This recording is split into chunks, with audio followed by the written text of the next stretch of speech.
morning and welcome to MidPoint. I'm Miss Phoebe and I'm so happy you're here today. Each week we learn about a story from the Bible, and if it's from the Bible, it must be true. Today's story is also from the Bible, so that means it's also true. Good job. So let's have a seat and get started.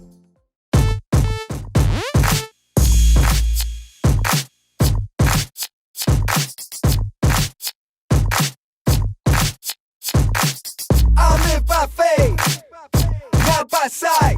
2 Corinthians 5:7.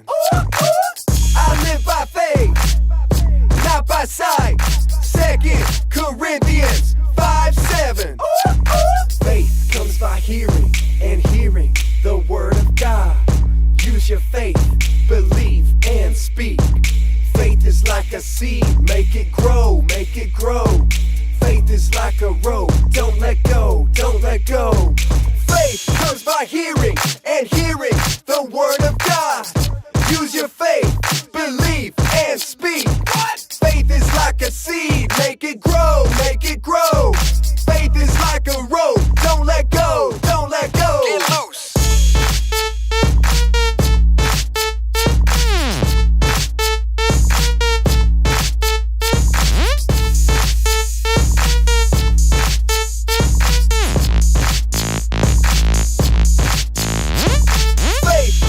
Hearing and hearing the word of God.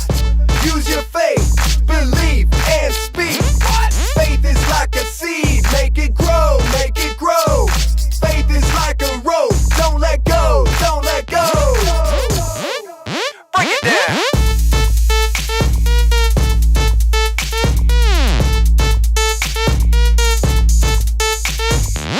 I live by faith, not by sight. 2 Corinthians 5:7. It's time for a Bible story. A long time ago, there was a woman named Esther who lived in the land of Persia. Oh, that's where all those fancy rugs come from, right? Yeah. Those are nice. Little pricey, though. God had an amazing plan for Esther's life. She would be remembered forever as a hero. It's a bird. It's a plane. It's Super Esther. What does she do? Save the planet from a meteor? Nope. Did she rescue 1,000,000 kittens from a tree? No. Did she carry a bomb out of Gotham City on the Batwing so everyone wouldn't blow up, but you're not sure for like 5 minutes if she made it or not? No, that's Batman. Come on. Right. Still gets me every time. Esther did something even more amazing than all of those things, and it sure took a lot of guts to do it. All right, lay it on me. What's the sitch? Well, first of all, Esther and her family were Jewish, which was kind of a big deal back then in Persia. What do you mean? Well, at the time, the Jewish people weren't really liked by the Persians. In fact, they had to live in exile, and they weren't treated very well at all. Yikes, that's no good. Esther was also an orphan, and she lived with her cousin Mordecai, who protected and raised her after her parents died. Sweet beard, bro. Then one day, something happened that would change Esther's life big time.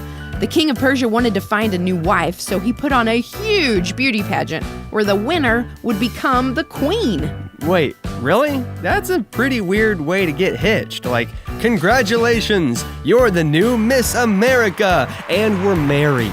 Well, as weird as it may sound, that's what the king wanted to do, so that's what happened.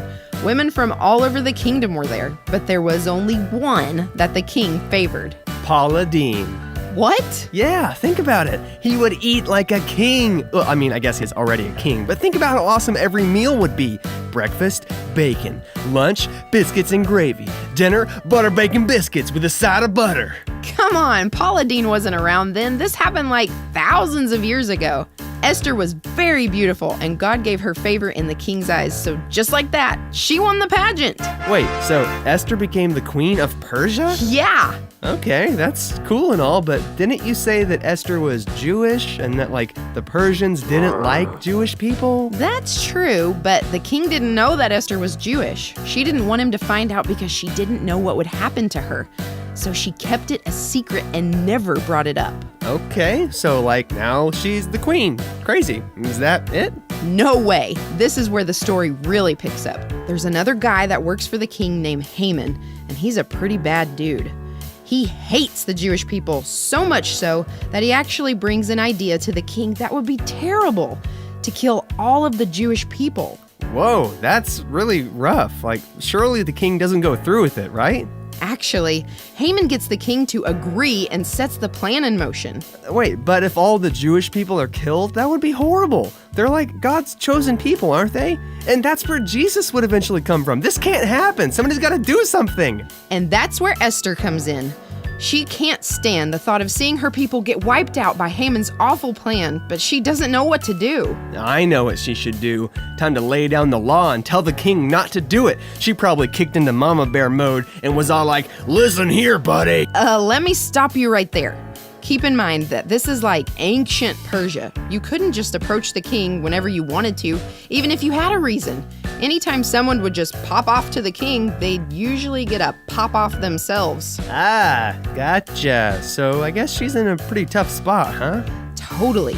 On one hand, she didn't want to see her people destroyed, but on the other hand, she can't just walk up to the king and tell him what to do. Even the queen? Nope, nobody could just walk up and talk to the king, period. Man, this is tough stuff. So what'd she do? Even though her mind was filled with doubt and worry about what would happen to her, she had to do something. Esther knew that no matter what her feelings were telling her, she was a child of God. She knew that God loved her and that he had blessed her life, and that if she stood up for God's people, that God would back her up. Yeah, that's right. You go, Esther. Esther trusted God and boldly went before the king. The nobles and the guards that surrounded him couldn't believe what they were seeing. Who did this woman think she was, that she could just walk up to the king on her own? Oh man, I bet her feelings were totally freaking out. I'm sure she was feeling a lot of things. She asked the king if she could make a request, and to everyone's surprise, the king wasn't upset. He didn't call for her to be taken away by the guards or thrown in jail, but instead, he listened. Phew, that was intense. Okay, he's listening. Time to land the plane. But she couldn't do it. What? She chickened out? Bummer. No, not exactly. She didn't want to come right out and tell the king everything, so she asked to have a banquet and planned to tell him there. Okay, so there's still a chance to save her people. Come on, Esther, you can do it. Later at the banquet, she went before the king with another request. All right, here we go. Showtime. But she was still too nervous. Goodness gracious, you weren't kidding when you said her feelings were freaking out. Totally. She was feeling all kinds of things, even questioning if the whole thing was a mistake. But her cousin Mordecai encouraged her and reminded her that what God says is more important than her fears and doubts, and he told her something that she would never forget. Esther, you were put here for such a time as this. Yeah, come on, Esther, you got this. Esther had dinner with the king again, and the moment came for her to ask her question. She took a deep breath, and she went for it. She pleaded with him not to go through with Haman's plan to kill the Jews. She finally told him that she was Jewish herself, and if Haman's plan goes through, that she would have to die too. Man, Esther is one tough cookie. What happened next? The king was moved by Esther's request and agreed to what she asked. He immediately got rid of Haman and canceled the plan to wipe out the Jewish people. Yeah, you did it, Esther. The king also gave all of Haman's wealth and property to Esther and Mordecai. Not only that, but the king signed a new decree to protect the Jewish people and keep them safe. The people of Israel were saved. Man, Esther is like a real-life superhero. Move over, Wonder Woman. Esther can take you any day. Esther decided to put her trust in who God said she was more than what she felt. And because of that, her entire country was saved.